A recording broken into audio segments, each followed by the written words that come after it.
And real quick, this may not be needed, but just as a quick, like, I don't know, preventative maintenance measure when you're turning it off, hold this tight before I put this, because all that is a spring release, and over time that could wear out. So I'm gonna hold that and then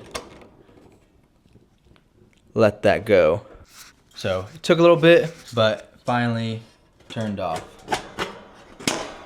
You know, when you adjust the spring around and then when you turn it off, this spring just compresses like a coil, and this is just a release. So over time, and I've had this for a year and have no problems, but over time I could see this wearing out. So if you wanted to make this last longer, just something to think about, if this is, you know, extended, whenever you do turn it off, hold this knob so that you stop it from snapping back hard like that.